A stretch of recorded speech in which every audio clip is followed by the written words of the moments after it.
Hello student, today we discuss about the non-alignment movement and present government.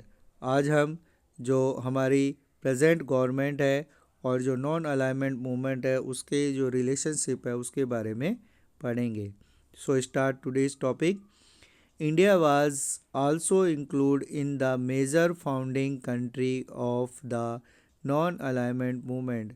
जो भारत है वो non alignment movement यानी कि जो गुट निरपेक्ष जो आंदोलन है उसकी जो फाउंडेशन कंट्रीज यानी कि उसके जो नींव रखने वाले देशों में से एक माना जाता है and is become more relative as country from different background like Singapore to Cuba being the members. और अगर हम देखें तो जो क्यूबा से सिंगापुर से लेकर और क्यूबा तक की विभिन्न पृष्ठभूमियों के देश इसके सदस्य हैं जिससे इसकी जो इम्पोर्टेंस है वो और ज़्यादा बढ़ जाती है. India is a most affected country by terrorism and the non-alignment movement provide the appropriate platform from isolate Pakistan on the issue of terrorism.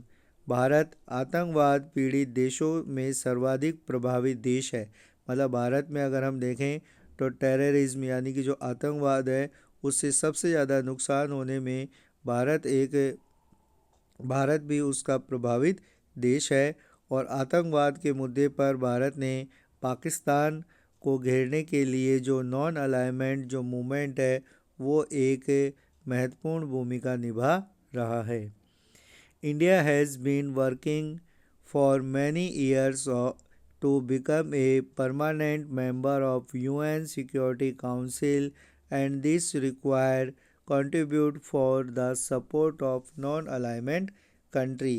Bharat संयुक्त राष्ट्र संघ की जो सुरक्षा परिषद के स्थायी सदस्य यानी कि परमानेंट मेंबर बनने के लिए कई वर्षों से जो प्रयास कर रहा है और इसमें गुट निरपेक्ष देशों के समर्थन की निरंतर आवश्यकता बनी हुई है कि किस तरीके से जो नॉन अलाइनमेंट जो मूवमेंट है उसके जो मेंबर है वो इंडिया को यूएन की जो सिक्योरिटी काउंसिल है उसमें परमानेंट मेंबर बनाने में सहयोग करते हैं.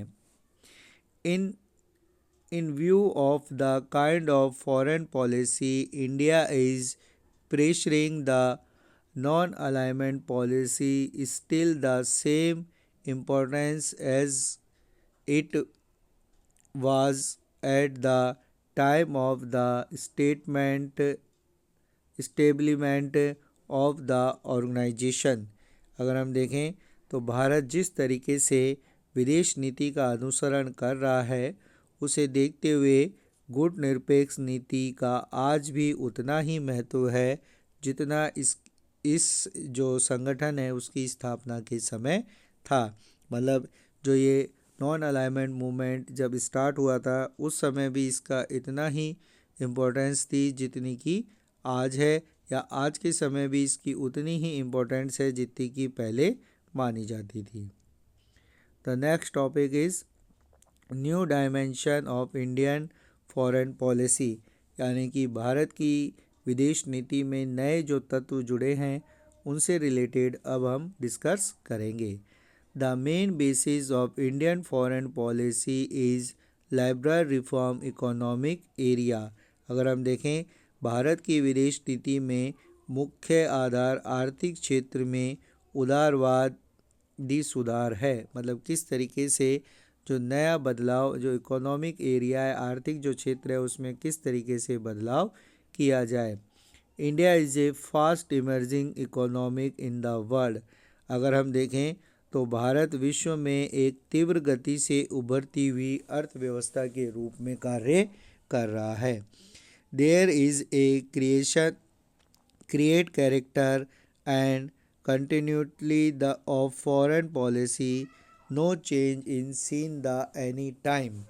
अगर विश्व नीति की एक विशेषता निरंतरता है तो इसमें किसी भी समय पर आमाचूल परिवर्तन देखने को नहीं मिलता है. मतलब एकदम से किसी फॉरेन पॉलिसी में कोई भी चेंजेस हमें देखने को नहीं मिलते हैं। Indian foreign policy is so stable that hardly in change taken place in with the change of government. Bharat की विदेश नीति इतनी व्यापक है कि इसमें सरकार के बदलने या सरकार की रूपरेखा आदि में कोई भी बदलाव देखने को नहीं मिलता। इसका मतलब जो इंडिया में जो गवर्नमेंट है, गवर्नमेंट चेंज होती रहती है, बट इंडिया की जो फॉरेन पॉलिसी है वो स्टेबल यानी कि एक ही बनी रहती है। The main of the Indian foreign policy is established a safe and stable global environment so the economic development may be continued।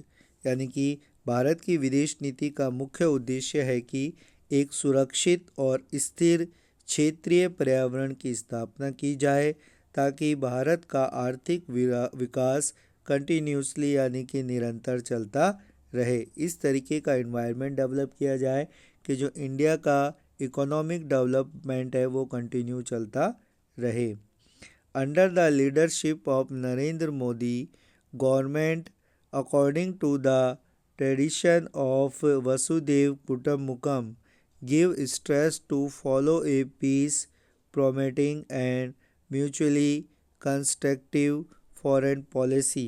अगर हम देखें तो जो नरेंद्र मोदी के नेतृत्व में जो गवर्नमेंट है यानी कि जो सरकार है वो वसुदेव कुटुम्बकम की परंपरा का अनुरूप विदेश नीति को आगे चला रहा है। वसुदेव कुटुम्बकम इट मीन्स जो ऑल वर्ल्ड है वो एक फैमिली की तरह रहना चाहिए। जिस तरीके से परिवार में सभी अलग अलग विचारधाराओं के लोग आपस में मिलजुल कर रहते हैं, ठीक उसी तरीके से जो वर्ल्ड है, वर्ल्ड की जो अलग अलग जो कंट्रीज़ हैं किस तरीके से एक दूसरे के सहयोग से निवास करनी चाहिए। भारत की विदेश पॉलिसी का ये एक इम्पॉर्टेंट फीचर्स देखने को मिलता है। Narendra Modi government is alert from the increasing power of China in Asia and the world. To make India a strong nation, it want to give stress on। Modi सरकार एशिया और विश्व में चीन की बढ़ती जो पावर है, बढ़ती जो उसकी जो शक्ति है उससे भली भांति परिचित है और वह भारत को भी एक शक्तिशाली देश बनाने के लिए प्रयत्नशील मानी जाती है। Refer corporation for free economic complex for red टिप्सम एंड स्ट्रेस मीनिंग।